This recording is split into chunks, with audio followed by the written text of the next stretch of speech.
Saquon Barkley was a New York Giant, and many expected that team to franchise tag him or reach a long-term deal with him.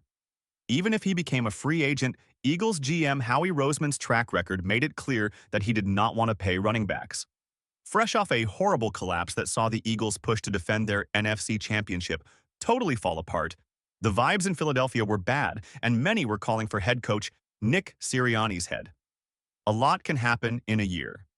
The Eagles offered and Barkley accepted an incentive-laden 3-year, $37.75 million deal, and all he did was rush for more than 2,000 yards and lead the Eagles to a Super Bowl.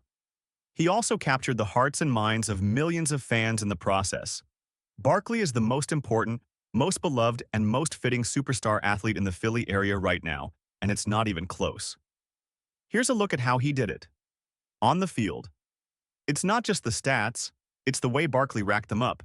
He ran for 2,005 yards this season, and just 7 running backs have ever run for more.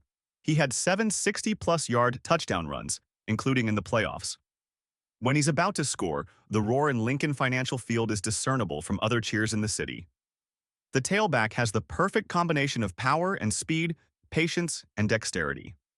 Add to that the creativity, and my goodness, Barkley is well on pace to break Terrell Davis's single-season record for rushing yards including the postseason.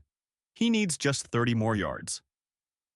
His 378 touches led the NFL, and the 27-year-old has been leaving it all on the field. Will he look like this next season? Will he play enough in Philadelphia to punctuate a true Hall of Fame career? Regardless of the future unknowns, Barkley's 5.8 yards per carry and 15 total touchdowns were both ridiculous and thoroughly productive, and he will finish in the top 3 in NFL MVP voting and likely win Offensive Player of the Year for the first time in Eagles history. He's the best non-quarterback in the entire NFL.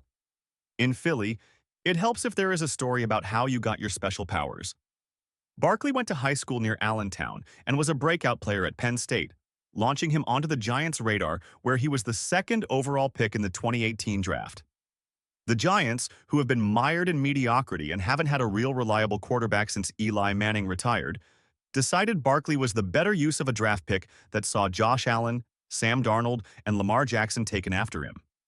After playing out his rookie contract in New York, riddled with tough yardage, injuries, and an offensive line that barely kept him on the field, the team franchise tagged him for 2023. They did not do the same in 2024, and he became a free agent as the team wanted to spend its money on Daniel Jones, who was cut later in the season. Giants owner John Mara hasn't slept much since. The rest is history, as Giants fans are tortured every time Barkley gets a handoff, something Eagles fans can add to their satisfaction every weekend. Off the field, Barkley doesn't bring drama with him, and he says all the right things. He's also a leader. All season long, Barkley has made sure the offensive line gets its share of the credit for his success. He created no drama when he was kept out of Week 18's meaningless game, which prevented him from going for the NFL's regular season rushing record. Here's what he told reporters this week after practice when asked about getting to the Super Bowl. The way you win championships, the way you do special stuff, is together. It's not like, I don't think it's being a good teammate. I'd be a fool not to realize that. I play running back. You can hand me the ball, but I don't care how great you are. If I have 5 guys in the backfield, I'm not Superman. I can't make all those guys miss. That's the reality of it. Guys get to get open. Jalen has to make the throw. AJ has to make the catch. That's how the game works. And I think we've lost that in today's world with how much we all get paid. You have stats of Tom Brady versus Peyton Manning, like it's those 2 guys going against each other. That's not the truth. It's a team sport. It stems from my parents, but it's not hard to realize. I think a lot of people have to realize that too. Barkley has already established himself in the locker room, in the media, and in the community as a stand-up guy. The other athletes in Philly Barkley's achievements are enough, but it doesn't hurt that the competition for the title of best athlete in Philly is a little slimmer than it usually is. Over with the Sixers, Joel Embiid has missed most of the season, and Paul George and Tyrese Maxey have barely been able to keep the team afloat. There were no All-Star selections from the 76ers, and they're on pace to entirely miss the playoffs. The Flyers might have the future talk of the town in rookie Matvei Michkov, but he's still a teenager learning how to be an NHL player.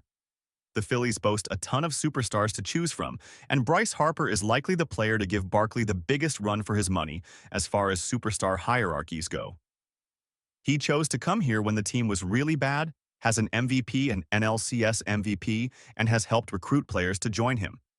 But the Phillies have not been able to bring home a championship despite added star power in Trea Turner, Zach Wheeler, Kyle Schwarber, and other big-name ball players. If the Eagles win Super Bowl LIX next week, the Phillies will need to do something extraordinary, World Series or bust, to take the spotlight away from the Birds. Barkley is the best player on the most important team in the city, which is one win away from a championship. The recipe for Barkley's legend is all here. All the Eagles have to do is put it all together on the field one more time. He is known as Quadzilla for very good reason, and he puts that physique to use. But he hasn't been at the Eagles for long, and his departure has badly wounded his old franchise and turned the Eagles into genuine Super Bowl contenders. If any team can stop the Kansas City Chiefs from winning 3 in a row, it's the Eagles and Barkley. Was Saquon Barkley traded? No. The Eagles pulled off a brilliant free agent signing last offseason when they landed Barkley.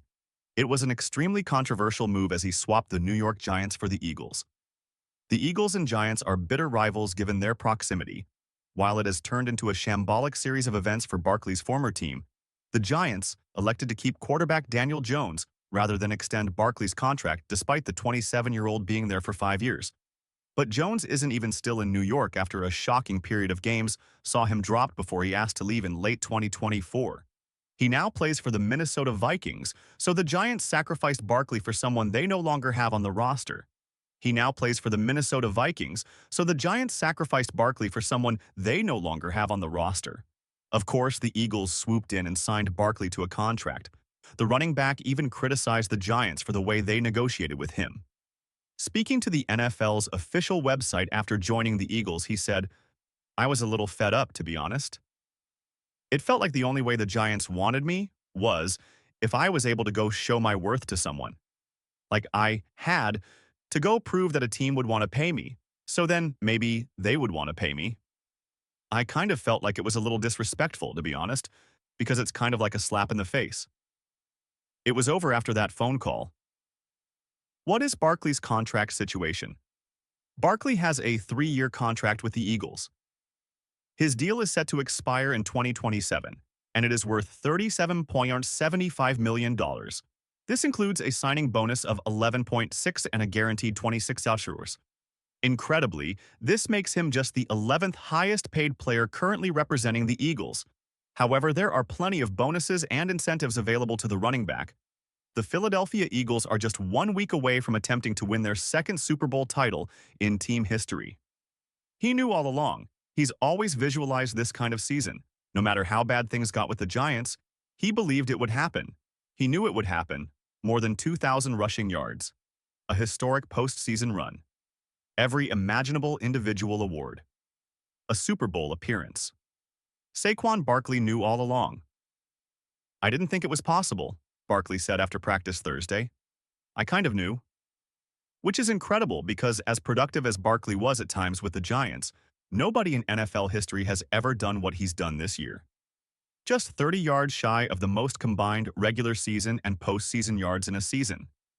The highest rushing average in NFL history by a back with at least 400 carries. The highest rushing average ever in the postseason.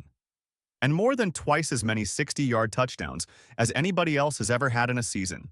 It may seem impossible for anybody to foresee that kind of success. "You gotta envision it, you gotta believe it," Barkley said after practice Thursday. "And sometimes it's funny how things work. Like, you work your butt off, your tail off all off-season, and that only gives you a chance. And did I do anything significantly different in this off-season than I did in others? Not really, to be completely honest. If anything, I probably took a little more time for my body to let my ankle heal and let my knee recover a little bit more from the year prior. But it only gives yourself a chance. But every year, no matter what, you have to come up with that mindset because we all have a chance to go out there and accomplish what we want to accomplish. So I believed in it, I envisioned it, I had those conversations with myself. Some guys write it down on notes and put it on their mirrors and stuff like that. I'm more to myself, whether it's, I'm in a sauna or in that cold tub, or on the drives in the morning. But it's a cool feeling when everything that you work for, it's all right in front of you, and the player that I knew I was and the player that I believed I was is finally getting to show. To truly understand how special Barkley's season is to him, you have to understand how bad things were with the Giants.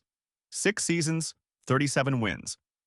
The Giants went 37-78 during Barkley's stint in New York and won more than 6 games just once. His first 4 years, they won a total of 18 games.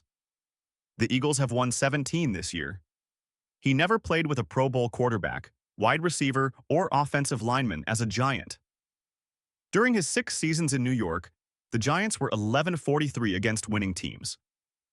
During his 1 season in Philly, the Eagles are 9-2 versus winning teams. The Giants never won more than 4 straight games with Barkley. The Eagles have had streaks of 5 and 10 consecutive wins this year. Barkley won 1 playoff game in 6 years with the Giants. He won 3 in a 15-game span as an Eagle, with a chance at a 4th a week from Sunday versus the Chiefs in Super Bowl LIX in New Orleans. Signing with the Eagles not only helped carry the Eagles to a miracle season, it gave Barkley his first real taste of success as a pro. That much losing can be really hard to take. Barkley is 27 years old now, an age when most running backs are fading. He's the first running back 27 or older to get 400 carries in a season since Shaun Alexander in 2005. The oldest running back ever to average 6.0 yards per carry, minimum 300 carries. The oldest player to rush for 400 yards in a postseason since John Riggins in 1982. Fading? Barkley has been astonishing. In year 7, after years of disappointments, letdowns, injuries, and tons of losing, Barkley may be having the greatest season ever by a running back. It's just a good thing to be in a spot where things are working out how I envisioned it to work out, and things are working out what I worked for, he said. And that's the crazy thing about it. It's like, yes, this is the year it turned out for me.